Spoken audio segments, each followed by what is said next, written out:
O Manual de Instruções da Igreja, volume 2, Líderes do Sacerdócio e das Organizações Auxiliares, seção 9, Trabalho do Templo e da História da Família, é o recurso-chave que os líderes do sacerdócio devem usar.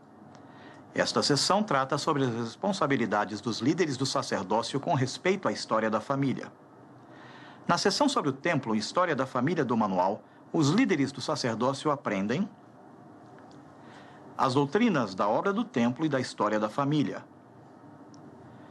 suas responsabilidades ao dirigir estes esforços, como organizar as estacas e as alas para ajudar os membros a trabalharem em suas histórias familiares. O Manual de Instruções da Igreja explica as responsabilidades de vários chamados de líderes do sacerdócio com respeito à história da família. Todos os líderes do sacerdócio têm a responsabilidade de ensinar as doutrinas da obra do templo e da história da família e de ser um exemplo ao trabalhar com sua história da família. Além disso, os líderes do sacerdócio têm deveres específicos.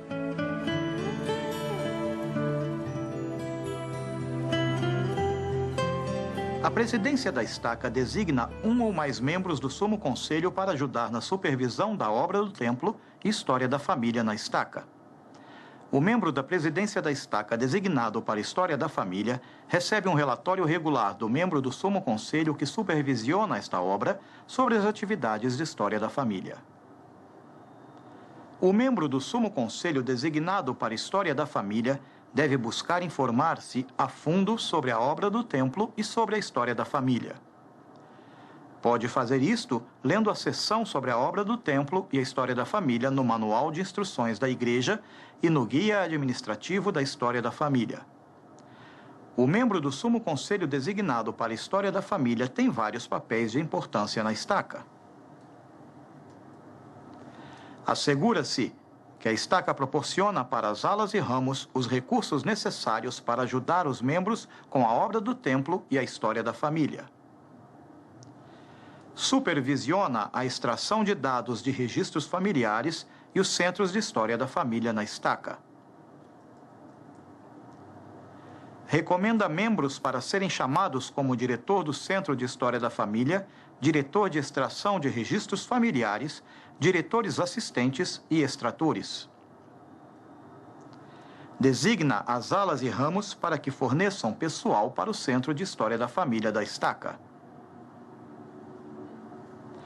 Reúne-se regularmente com a presidência da estaca para informar sobre a obra do templo e a história da família e para receber seus conselhos.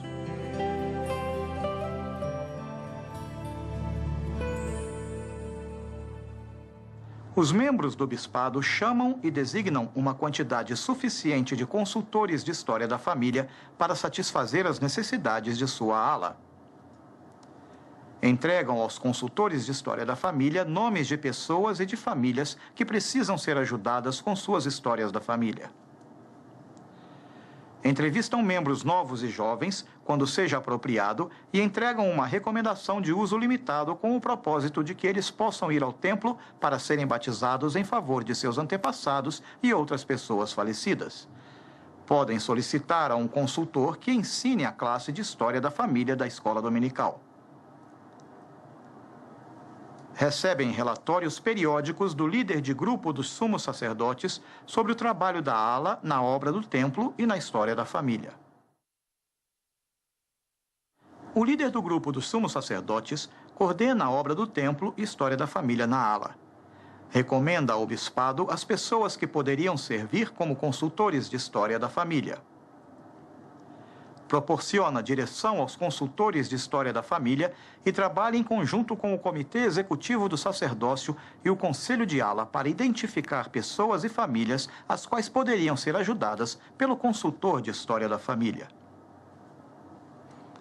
Nestas reuniões, pode informar sobre as atividades do templo e da história da família. Tenha em conta que na ala ou ramo onde não exista um líder de grupo de sumos sacerdotes, pode ser indicado um membro da presidência do quórum de élderes para cumprir com estas responsabilidades.